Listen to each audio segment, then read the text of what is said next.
Rainbow Girl. We're gonna have lots of fun here. Hi guys, it's me again, the one and only Rainbow Girl. Hi guys, it's me, Rainbow Girl. Hey guys, it's me, Rainbow Girl. Hi guys, it's me, Rainbow Girl. Hey guys, it's me, Rainbow Girl. Hi, yes, hi.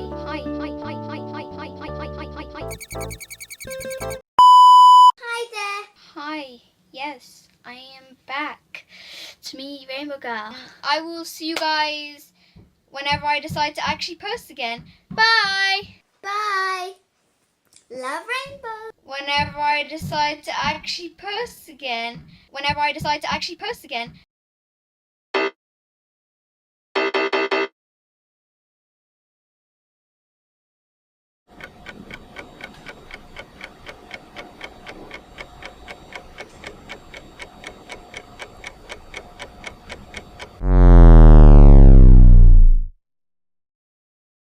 Hi there, I'm Rainbow Girl. Yep, I cannot sound as squeaky as I used to anymore because I am not 9 years old anymore. Duh. But wow, it has been a while since I've just spoken into a camera like this. I don't know where to look because my instinct is to look that way because I'm seeing myself. I have it on selfie, but then the camera's that way. So should I be looking at the camera? Who's to say? I'll figure it out. Bear with me. I am reading off a script. Hello. I was, once upon a time, Rainbow Girl. Technically, this is an anniversary video because 10 years ago today, I uploaded an introduction video to this channel. Allow me to reintroduce myself. Hi, I'm Aisling. Nice to meet you. I want to talk to you about YouTube. Who'd have thought? I'm gonna move a bit closer. When I was younger, I became genuinely enthralled with YouTube. Everyone says that, oh, I loved YouTube, I was a YouTube kid. Me too. I watched a plethora of YouTubers from Cookie Swirl C to Stampy to MLP Stop Motion to Film Theory to Sis vs Bro. The list goes on, but those are the ones I feel many people my age will relate to. As many children did, I watched these creators and thought, I could do that in my sleep. And I already enjoyed making silly videos with my cousins, as many children did. How hard could a YouTube video be? Very easy it would turn out, since all I had to do was talk to the camera whilst my mum did all the recording, editing and posting, at least at the beginning. Thank you, Mother. She's very supportive. Lots of love. I know that I had been wanting to do YouTube for at least a year before actually posting that video, because I distinctly remember in year 4, and we're in Britain, so that's, figure it out, Americans. In year 4, a boy in my class shared his YouTube channel with us. I was fuming. He beat me to it. And now if I did, everyone would accuse me of copying him. Did not help that this boy bullied me all throughout primary school. So I waited. Then, the following school year, on November 30th, 2015, my mum helped me film a video. She also helped me come up with the name on the day. I think we deliberated over a few options, including Dream Girl, because my name means dream in Irish. But in hindsight, I'm rather glad we didn't go for that. If you know, you know, and most people know. Thus, Rainbow Girl was born. I was a girl, and I liked rainbows. Sorted. Looking back at that first video, I'm actually impressed with how confident I was, considering how awkward I feel talking to a camera now. Funnily enough, in the new year, I started going to Saturday drama classes, and a decade later, it turns out performing wasn't just going to be left behind as a form of play from my childhood. I love being on stage. It's quite funny to me that that's how that turned out, since at the beginning I was terrified of being on stage, yet confident performing at home or doing my videos. Now it's flipped. Flip it around, Wicked Witch. Didn't write that in the script. Now, let me tell you what my first mistake was. because there were mistakes. Mistakes were made. I showed the intro video to my class, which is something you can never go back from. Thankfully, by this point, I had embraced the idea of being weird, so if someone had something bad to say, I simply wouldn't care. Then I posted a video of me singing Stitches by Shawn Mendes, which now I just find really cute, but wow, it made me so embarrassed for so many years. Especially in year 6, when they played it in class. Good job, teacher, good move. Thanks for that one. By that point, I was starting to feel the cringe. Cringe culture was alive and well in 2017. But I would not let anybody else know that I did. Never let them know. Bravado. Perhaps my first clue that I was being laughed at and not laughed with was when I was brazenly told that my Stitches video was played at a Pancake Day party, which I had not attended. Make no mistake, I was actually invited to this party, I just couldn't make it. But I do wonder, would they have watched it had I been there? We were in year 6 now, so everyone was starting to be a little bit sneakier. By year 7, it was undeniably uncool to have a YouTube channel, and I was not going out of my way to let anyone know I had one. I still enjoyed making videos at this point. I didn't make many, and they were just viewed by mostly friends and family, but I still enjoyed it. However, as I said, once you tell your primary school class, you can't take that back. It was a new school, but enough familiar faces for word to spread about Rainbow Girl. For context, I was not particularly liked by people outside of my close circle of friends for most of secondary school. And I knew this.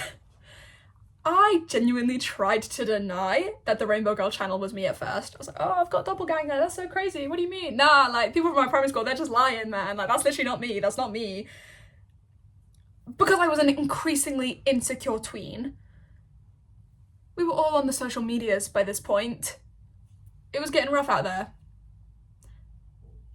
Denying that it was me did not help, unsurprisingly, because it was very obviously me. So I had to go back to the original strat. Embrace it. Which I tried to do. I posted like 6-7 videos in year 7 maybe, but the last one was in May 2018. Not the last one, but the last one until the last one. I did not return until November for a 3-year anniversary video. The video was titled, I'm Back. I was, in fact, not back, as I proceeded to abandon the channel.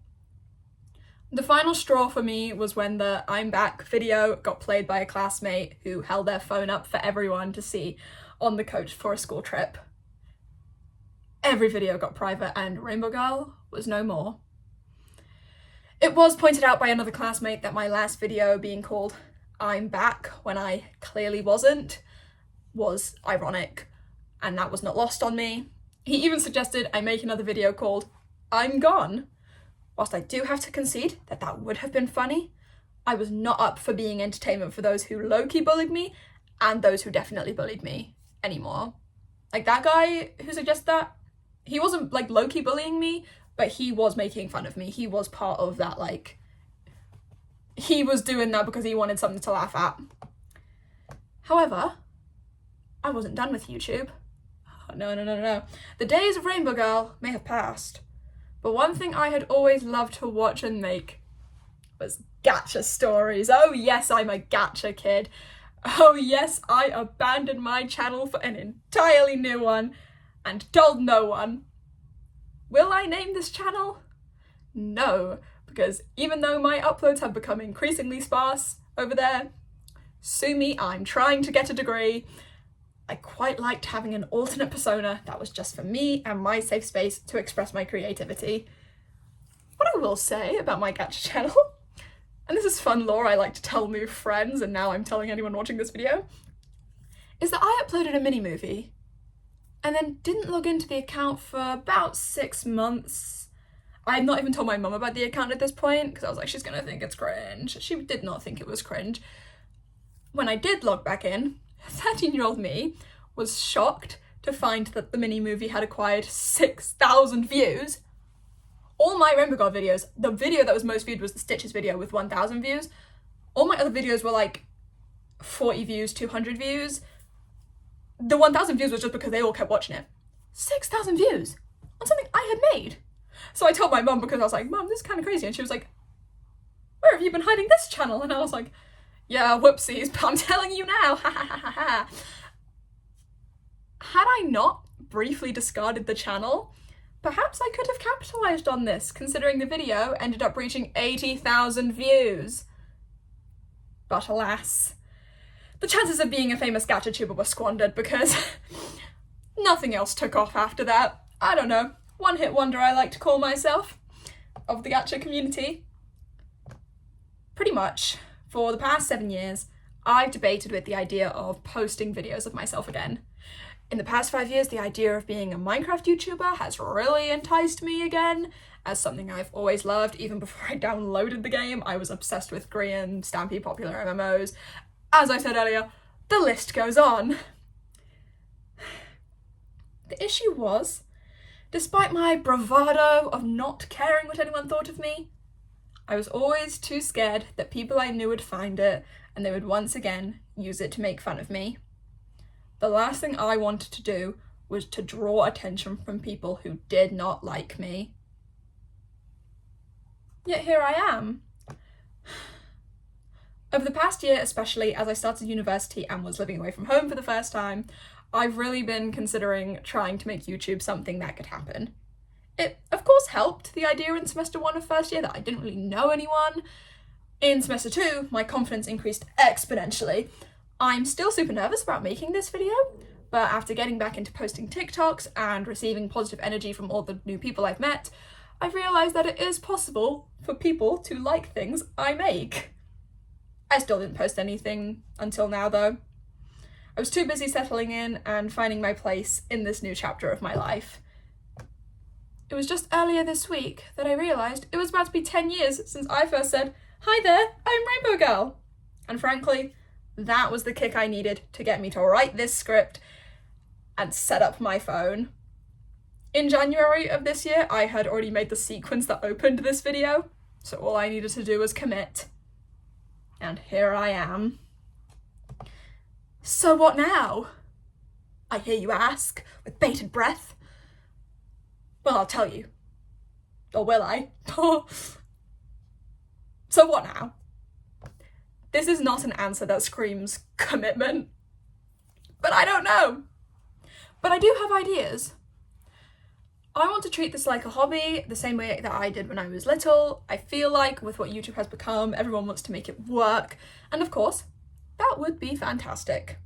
But for now, I just want to make things that I enjoy, and I'm not going to force myself to stick to a schedule and grind my way to the top.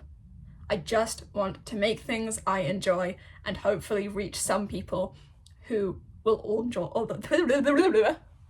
and hopefully reach some people who will also enjoy them. I really like acting, so right now I'm thinking of posting myself performing monologues, but I also have another video idea which will take 6 months to make, but if I execute it well, it could be really cool, I think, as a sort of coming of age video. That's a little hint. I'd also be interested in trying video essays, as I clearly have a lot of thoughts, but that would also be a lot of writing on top of the English Literature with Creative Writing course that I am currently doing. Haha! For now, that is all I have to say. So, thank you for watching, and hopefully I can truly say I'm back. P.S. I have posted like 4 videos in the last year, but they were really experimental stuff, so I'm still counting November 30th, 2018 as the last YouTube video I ever really made on the channel. Okay, bye, love rainbows!